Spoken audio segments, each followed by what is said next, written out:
toi l'agneau de Dieu qui est saint. Te bénissons car tu es digne d'être élevé, d'être loué, d'être exalté. Seigneur, nous voulons te bénir, te rendre gloire. Seigneur, là où tous les anges ensemble te louent et te bénissent, nous aussi nous voulons être participés. Nous voulons, Seigneur de gloire, nous approcher de toi. Nous voulons nous déverser nos âmes dans ta présence.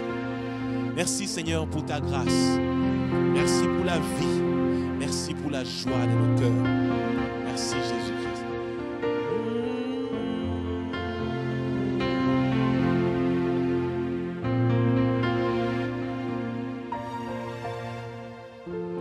Je lève la voix et je chante. Oui, je chante Saint, Saint. Oui, je chante Saint, Saint. À mon Seigneur et Sauveur et mon Roi. Oui, je chante Saint, Saint. Oui, je chante Saint, Saint. Je louerai l'agneau de Dieu assis sur le trône.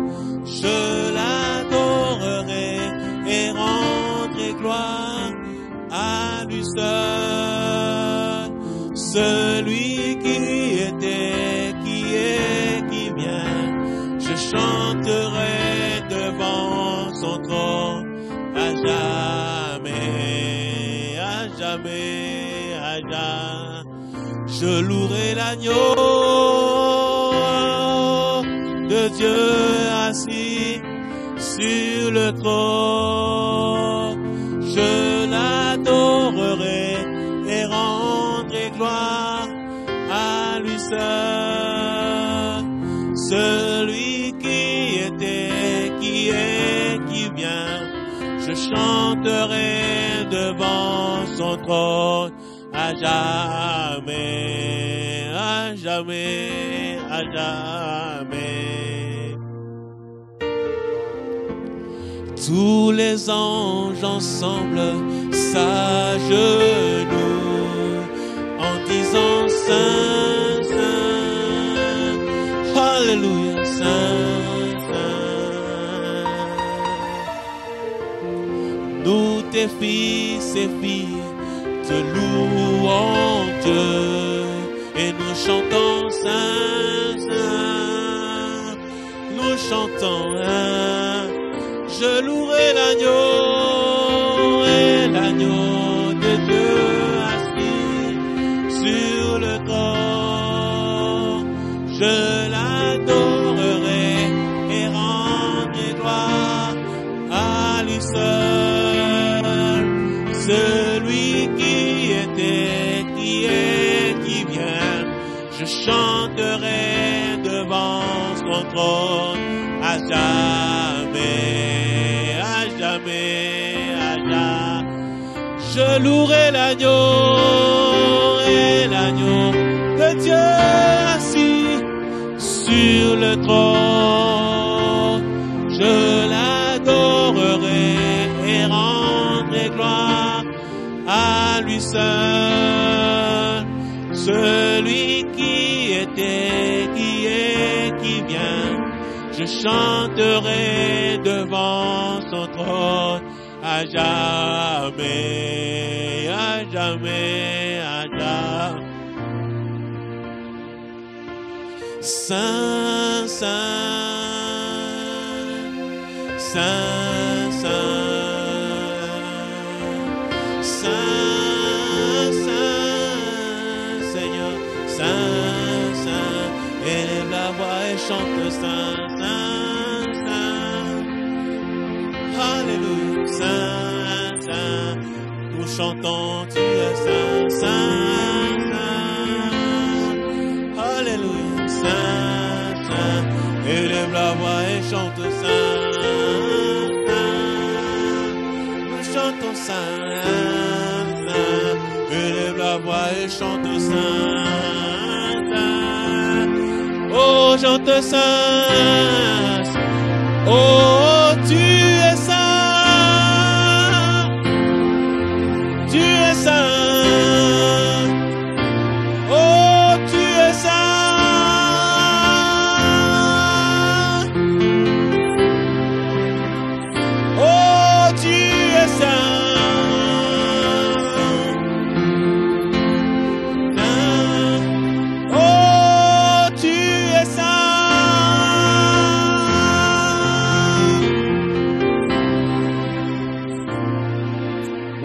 tu es saint. Nous pouvons dire que tu es saint. L'agneau de Dieu est saint.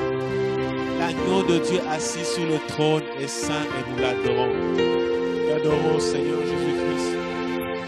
Merci, Seigneur, pour la valeur de l'œuvre de la croix. Merci car l'agneau de Dieu a accepté de mourir pour nous. Oh, voilà pourquoi nous disons saint est l'agneau. Oh, Jésus-Christ, tu es saint. Merci, Jésus, pour la grâce.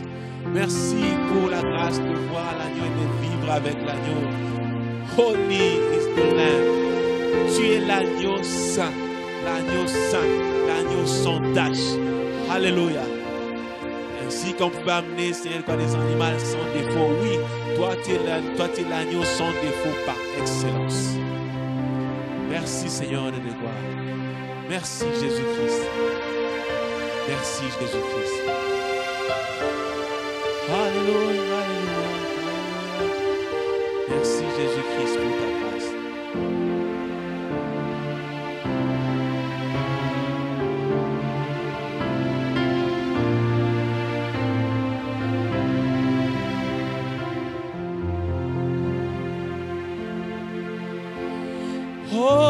Holy, holy, holy, holy, holy,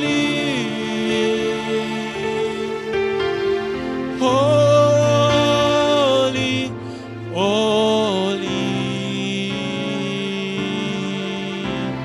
Holy,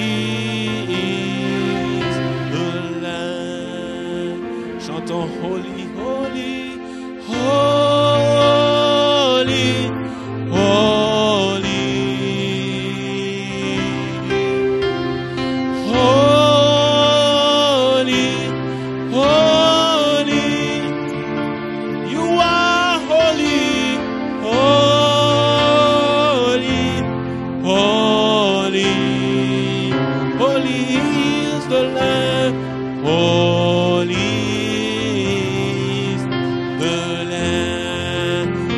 Holy, holy, holy, holy, holy, holy. You are holy, holy, holy, holy is the Lamb, holy.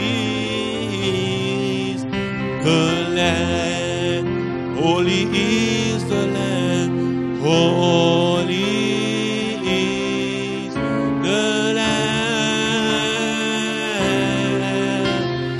holy is the Lamb, holy is the Lamb, holy.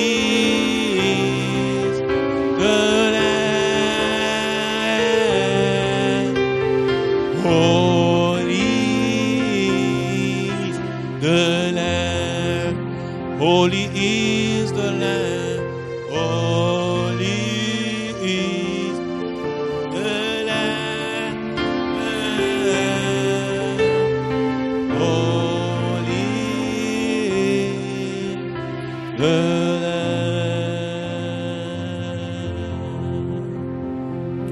Alléluia.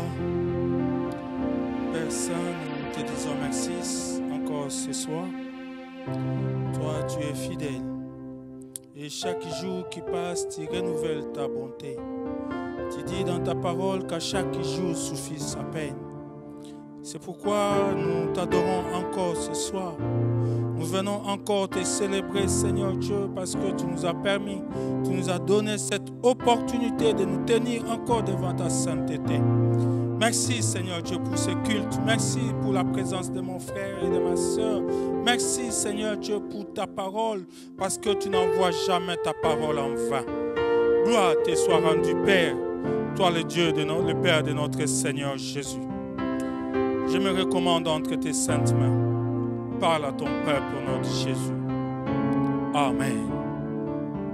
Amen. Que la paix de notre Seigneur Jésus soit avec nous tous. Amen. Bien-aimés dans le Seigneur, je vous dis bonjour. Et je prie que la grâce de Dieu soit votre partage là où vous vous trouvez. Dans vos maisons, dans vos bureaux, peut-être vous êtes en voiture, dans un bus, que la grâce du Seigneur vous touche là où vous êtes. Amen. Ce soir, nous voudrons nous exhorter un moment. C'est notre jour d'exhortation, c'est notre jour d'étude biblique. Nous allons nous exhorter un moment et comprendre la volonté du Seigneur. Vous savez, il est bon que l'homme sache pourquoi il a été créé. Non pas seulement pourquoi il a été créé, il est bon que l'homme sache, les chrétiens en particulier sachent pourquoi il a été sauvé. Parce que nous avons été sauvés par le Seigneur. Et Dieu nous a sauvés pour un but. Amen. Nous allons lire dans Exode 5. Nous allons lire quelques passages bibliques dans Exode 5. Nous commençons au premier verset. Moïse et Aaron se rendurent ensuite auprès du Pharaon et lui dirent: Ainsi parle l'Éternel, le Dieu d'Israël. Laisse aller mon peuple pour qu'il célèbre au désert une fête en mon honneur. Je saute jusqu'au verset 19e. Le commissaire des enfants d'Israël vit qu'on les rendait malheureux en disant: Vous ne retrancherez rien de vos briques, chaque jour la tâche du jour.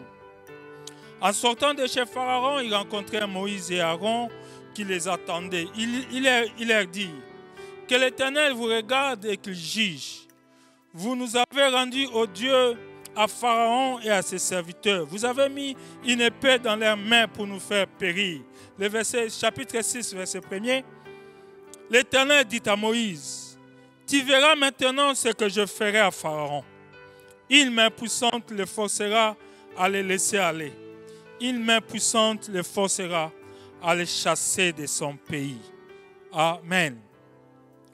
Ce soir, je voudrais nous partager sur un sujet que je pense important, parce qu'il est important que les chrétiens, les enfants de Dieu que nous sommes, puissent savoir pourquoi Dieu nous a sauvés. Pourquoi Dieu a créé l'homme? Pourquoi Dieu a-t-il sauvé l'homme? Et ce texte nous montre pourquoi est-ce que Dieu a sauvé son peuple. Israël, c'est le peuple terrestre de Dieu. Et ce texte nous donne le but, l'objectif pour lequel Dieu a sauvé Israël. Et c'est ce même objectif, c'est ce même but que l'Éternel poursuit dans nos vies. Et j'ai intitulé mon exhortation « Sauvé pour adorer ». Bien-aimés, je voudrais vous dire d'emblée, quand nous lisons Exode 5.1, Dieu envoie Moïse et Aaron auprès de Pharaon pour lui communiquer les messages, pour lui communiquer sa parole, pour lui communiquer, ainsi dit l'Éternel. Moïse et Aaron arrivèrent et transmettèrent les messages auprès de Pharaon. Et voici le contenu de ces messages. Le Dieu de nos pères nous a apparu et nous demande de te dire, Pharaon, laisse aller mon peuple dans le désert pour qu'il aille me célébrer, pour qu'il aille m'adorer, pour qu'il aille me servir. C'est-à-dire, Dieu veut sauver son peuple pour un but. Dieu, mes frères et mes sœurs, ne nous sauve pas. Dieu ne nous cherche pas. Dieu n'a pas envoyé son Fils mourir à la croix pour que nous marchons nous ayons des bénédictions matérielles, que nous roulons dans des véhicules, que nous construisons des maisons. Cela n'est pas le but premier de Dieu. Dieu dit à Moïse, pourquoi est-ce qu'il désire sauver son peuple? Dieu dit à Pharaon, pourquoi est-ce qu'il désire sauver son peuple? Vous savez, il faut que l'Église sache pourquoi il est sauvé. Pourquoi il est sauvé. Et il faut également que les païens, le monde païen sache pourquoi nous sommes sauvés. Il fallait à Moïse de savoir pourquoi Dieu devait sauver son peuple. Ce n'était pas pour acquérir des biens. Ce n'était pas pour accumuler des richesses. Mais il fallait également que le monde païen sache, parce qu'il est important, frère, que les païens sachent pourquoi Dieu nous sauve. Parce que si le monde païen sait pourquoi Dieu nous sauve, il aura la considération. Vous savez, aujourd'hui, il y a une course effrénée vers les richesses de ce monde. Mais ici, Dieu nous montre, Dieu nous dit qu'il ne nous a pas sauvés pour cela. Parce que ces richesses, le monde aussi en a. Vous savez, si Moïse avait amené un message pour dire, écoute, Pharaon, laisse aller. Le Dieu dit de laisser son peuple partir pour qu'il aille l'adorer, pour qu'il aille avoir des richesses dans le désert. Pharaon pouvait dire, mais moi aussi j'ai des richesses. Dieu voulait demander à Moïse de dire à son peuple, de dire à Pharaon, qu'il devait avoir une différence dans le but pour lequel il devait vivre. Vous savez, mon frère, l'adoration est le but pour lequel Dieu nous a créés. L'adoration est le but pour lequel Dieu nous sauve. Dieu ne nous sauve pas pour le bien de ce monde. Bien-aimé, je voudrais te dire, toi qui me suis en ce moment, Dieu cherche un adorateur. Dieu cherche un serviteur. Dieu cherche un homme qui peut l'aimer. Dieu cherche un homme qui peut le servir. Et cela, nous le voyons dès le commencement de ce monde. Dieu était à la recherche d'un adorateur. Dieu était à la recherche d'un serviteur, de quelqu'un qui puisse le célébrer. Et Dieu a créé Adam.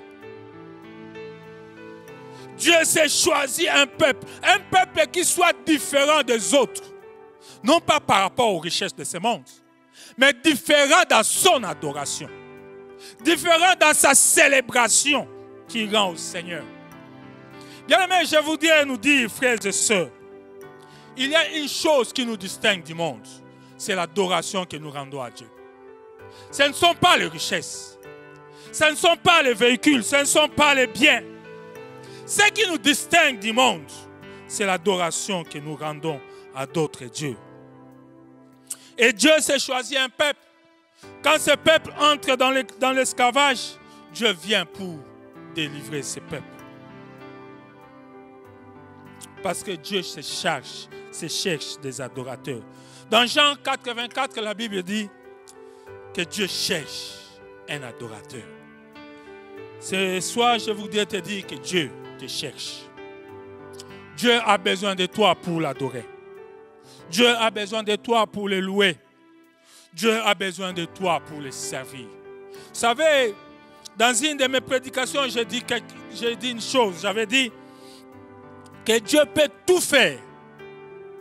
Dieu peut nous ouvrir un chemin dans la mer, dans le désert. Dieu peut tout faire. Mais il y a une chose que Dieu ne peut pas se faire, c'est s'adorer lui-même. C'est-à-dire, Dieu a besoin des hommes pour l'adorer. Alléluia. C'est pourquoi ce soir, Dieu te cherche, toi qui me suis. Parce que Dieu veut que tu l'adores. Le premier et le plus grand commandement que Dieu nous a donné, c'est tu adoreras, tu aimeras le Seigneur, ton Dieu, de tout ton cœur, de toutes tes pensées et de toute ta volonté. Tu l'adoreras lui seul. C'est-à-dire, bien-aimé, Dieu cherche quelqu'un qui puisse l'adorer. Nous avons donc été sauvés pour l'adorer. Et aussi, bien-aimé, dans le Seigneur, notre vie, notre épanouissement, notre bénédiction est cachée dans l'adoration que nous rendons au Seigneur. Si tu veux t'épanouir, si tu veux être béni, ton épanouissement, ton développement, ton bien-être est caché dans l'adoration que tu rends à Dieu. Vous savez, la femme samaritaine s'est vue épanouie les jours où elle a commencé à adorer le Seigneur. Elle avait 5 maris.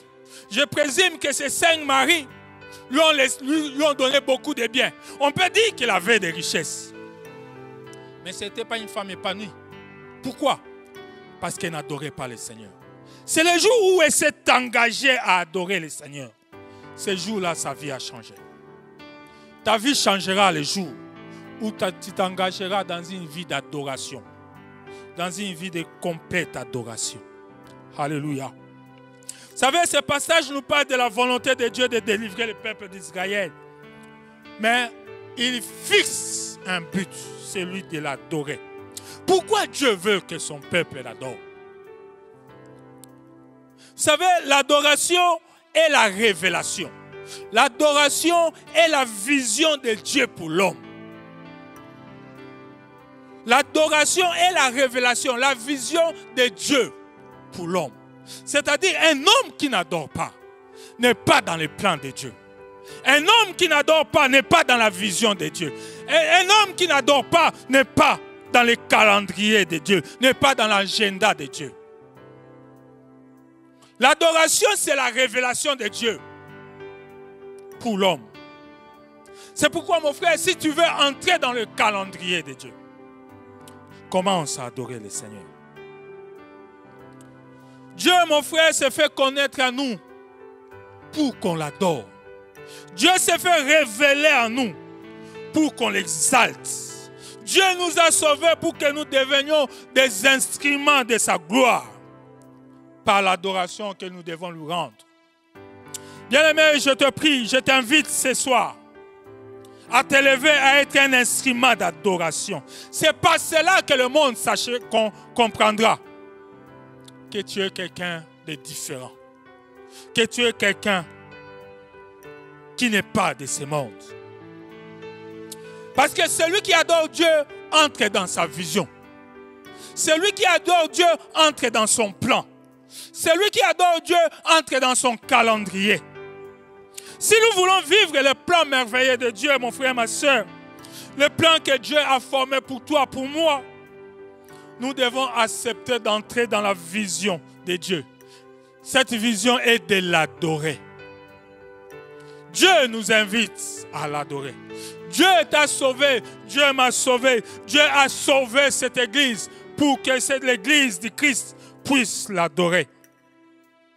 Vous savez, quand vous montez un peu dans Exode 4, 29 à 31, quand Moïse arrive près des enfants d'Israël, alors qu'il venait de rencontrer Dieu dans le désert, il arrive auprès du peuple et dit, voici ce que Dieu nous a dit. Et Moïse fait les signes au milieu du peuple. La Bible dit, quand le peuple vit les signes, le peuple crut. Et il se prosterna. Pourquoi? C'est-à-dire que les enfants d'Israël entrent dans la vision à travers l'adoration. Bien-aimé, tu ne peux pas servir Dieu. Vous ne pouvez pas entrer dans le plan de Dieu si vous ne devenez pas un instrument d'adoration pour le Seigneur. La vision de la terre promise, la vision de ta promesse est dans l'adoration que tu rends à Dieu. Vous savez, là où Dieu veut t'amener, Dieu les cache dans l'adoration que tu dois lui rendre. C'est pourquoi celui qui adore Dieu a une vision complète. Celui qui se prosterne devant Dieu voit ce que Dieu veut faire dans sa vie. Quand le peuple d'Israël se prosterna devant le Seigneur, il vit la terre promise. Ta bénédiction, ta terre promise est dans l'adoration que tu dois rendre à Dieu. C'est pourquoi adore le Seigneur. Amen.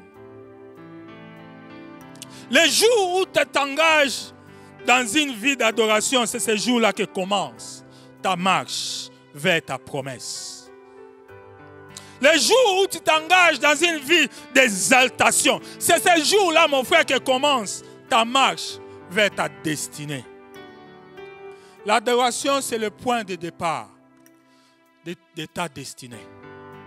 Les jours où tu commences tu t'engages dans une vie d'adoration, c'est ce jour-là que tu t'engages dans ta destinée. C'est pourquoi adore le Seigneur. Bien-aimé, la vie de Anne, la maman de Samuel a changé. Les jours où elle a compris que pleurer ne changeait rien.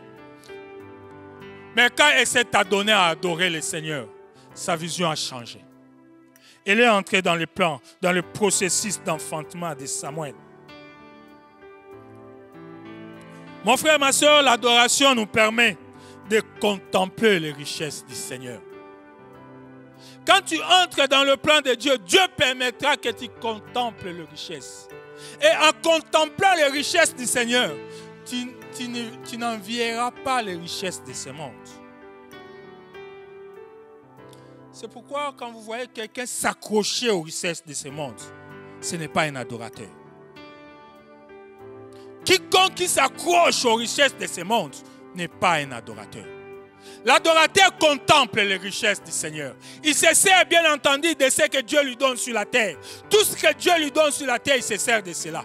Mais ses yeux ne sont pas accrochés, ses yeux ne sont pas fixés sur les richesses de ce monde. Ses yeux sont fixés sur les richesses célestes. C'est ce que Dieu lui garde pour lui. C'est pourquoi par l'adoration, Dieu veut nous élever au-dessus de nos visions humaines. Par l'adoration, Dieu veut nous faire voir les merveilleuses richesses qu'il a préparées pour nous. Mais bien aimé, l'adoration, bien entendu, nous fait entrer dans le plan de Dieu. Mais retenez ceci. Et ceci, c'est mon deuxième point. L'adoration ne nous épargne pas des épreuves. La vie d'adoration ne t'épargnera pas de la souffrance. Ne crois pas que parce que tu es entré sur les chemins, tu t'es engagé à servir, à adorer le Seigneur, que tu ne connaîtras plus de temps de souffrance. Là, tu te trompes, mon frère. Adorer Dieu et connaître un temps de souffrance et connaître des moments de preuve n'est pas contradictoire dans la pensée de Dieu. Les enfants d'Israël ont accepté la vision de Dieu. Quand Moïse est venu, il leur a parlé, ils ont accepté. Ils se sont prosternés devant le Seigneur. Mais quand les Égyptiens ont commencé à multiplier les fardeaux, dans le verset 19 à 21, les enfants d'Israël ont commencé à murmurer. Parce qu'ils n'ont pas compris qu'adorer le Seigneur ne vous épargnera pas des souffrances de ce monde. Ce soir, mon frère, ma soeur, je voudrais encourager un frère. Je voudrais encourager une soeur qui passe par des moments difficiles, par des moments de preuve, par des moments de semblant contradiction. Je voudrais encourager ces frères, cette soeur-là, de continuer à adorer le Seigneur. C'est vrai que ce que tu vis n'est pas ce que Dieu a dit dans ta vie. Tu ne vis pas réellement ce que Dieu t'a dit. Tu vis des moments de preuve. Mais continue à adorer le Seigneur. Adorer le Seigneur n'est pas contradictoire au fait de vivre des moments difficiles. Alléluia. Pourquoi? Parce qu'il n'y a pas plus grand moyen de délivrance que l'adoration. Il n'y a pas plus grand moyen de délivrance que l'adoration. Dieu se sert de l'adoration pour délivrer. C'est pourquoi même dans les moments difficiles, même dans les temps de preuve, le moyen de délivrance, c'est toujours l'adoration. L'adoration est au commencement. L'adoration nous sert aussi de délivrance. C'est pourquoi ne te fatigue pas d'adorer. Regarde Daniel. Daniel ne s'est pas fatigué d'adorer. Regarde David devant Goliath, alors qu'il était dans une épreuve, mais David ne s'est pas fatigué d'adorer. Regarde Saoul et Silas, alors qu'ils étaient jetés dans la prison, ils ne se sont pas fatigués d'adorer.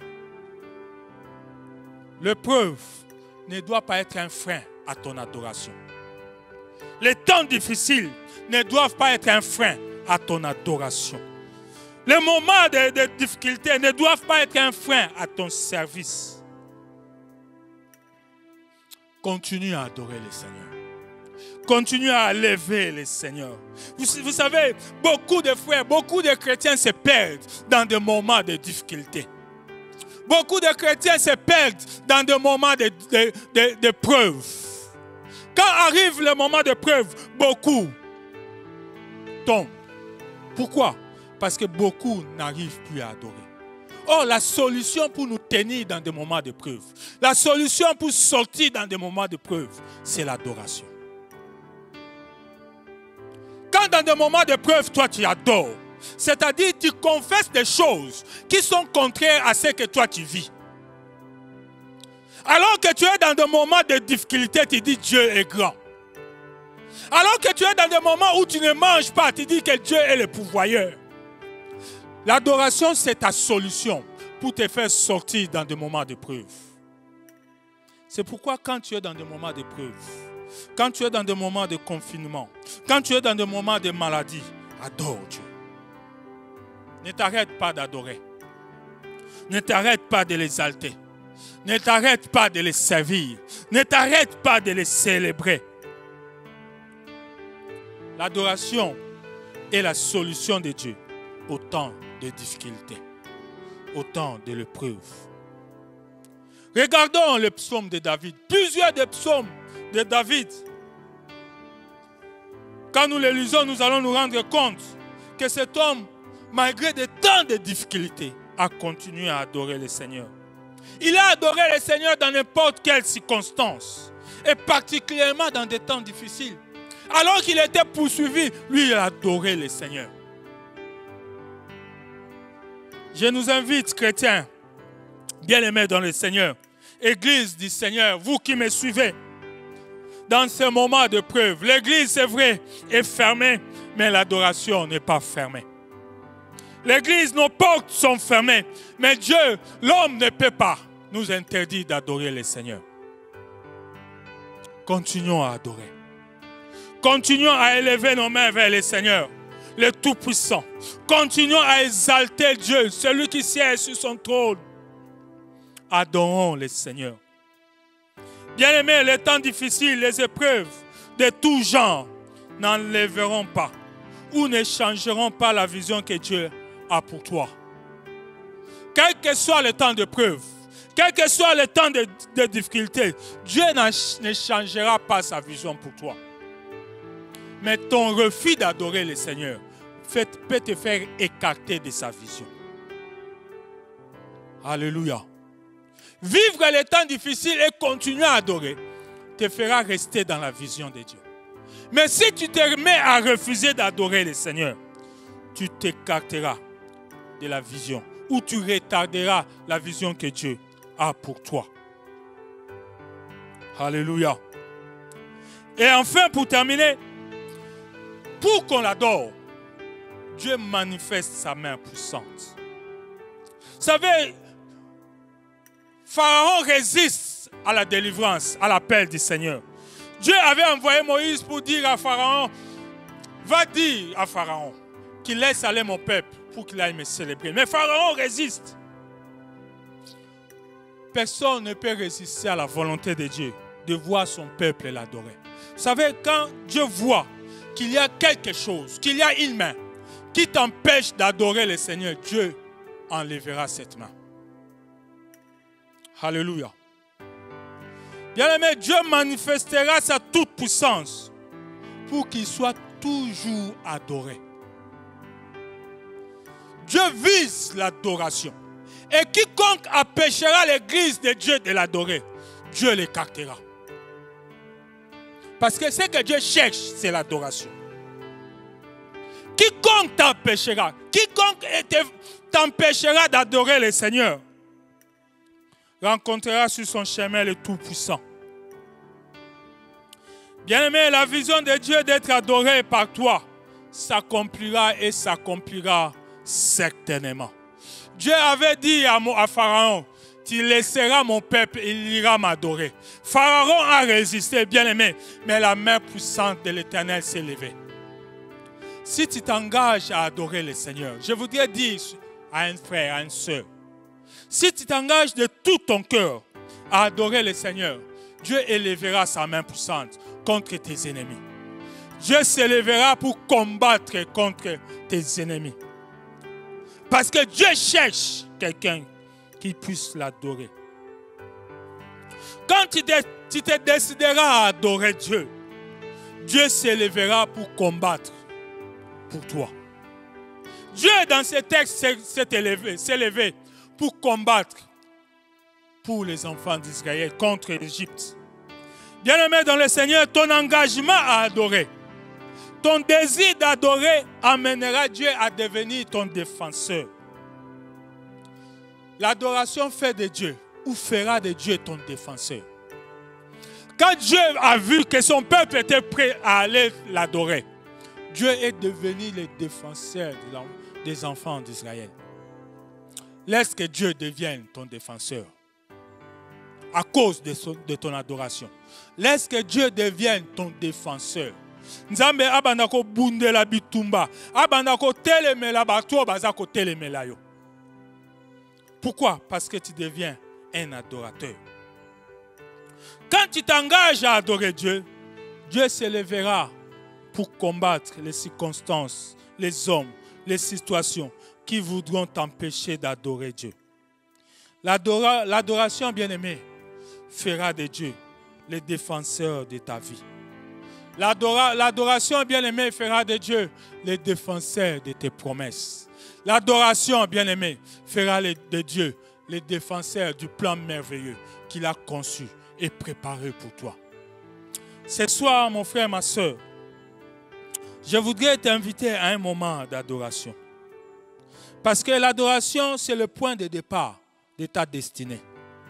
L'adoration, c'est le moyen qui te permettra de vivre pendant les épreuves. L'adoration fera de Dieu le défenseur de ta vie. Je voudrais que nous nous inclinons pendant un petit moment dans la présence du Seigneur. Que tu recommandes ton cœur dans la présence du Seigneur. Que tu t'engages à devenir un adorateur devant le Seigneur. Alléluia. Commence là où tu es, bien-aimé, engage-toi. Engage-toi à devenir un adorateur. Engage-toi à devenir un adorateur du Seigneur. Dieu te donne, Dieu t'accorde ce temps pour que tu te présentes devant lui et que tu l'adores. Dieu t'accorde ce moment pour que tu sois un instrument de sa gloire. Bien-aimé, je voudrais prier pour toi maintenant. Que la grâce de Dieu soit sur toi. Que Dieu soit avec toi. Que Dieu devienne le défenseur de ta vie. Toi qui t'engages à adorer le Seigneur.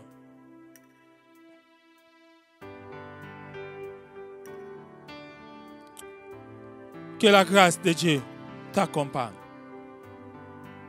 Au nom puissant de Jésus.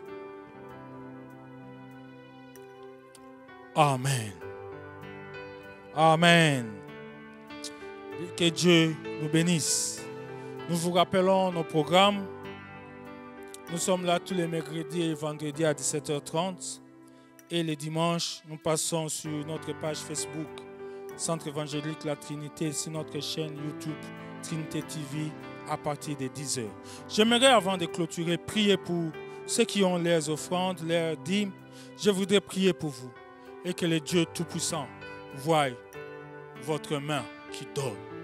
Père, je te recommande ces frères et sœurs qui ont préparé leurs dîmes, qui ont préparé leurs offrandes. Toi qui vois la sincérité de leur cœur, toi qui vois cet acte d'amour, je te prie de les bénir et de les protéger. Laisse que ces offrandes et ces dîmes contribuent à l'avancement de ton œuvre. Glorifie-toi au nom puissant de Jésus. Amen. Puisse Dieu vous bénir. Amen.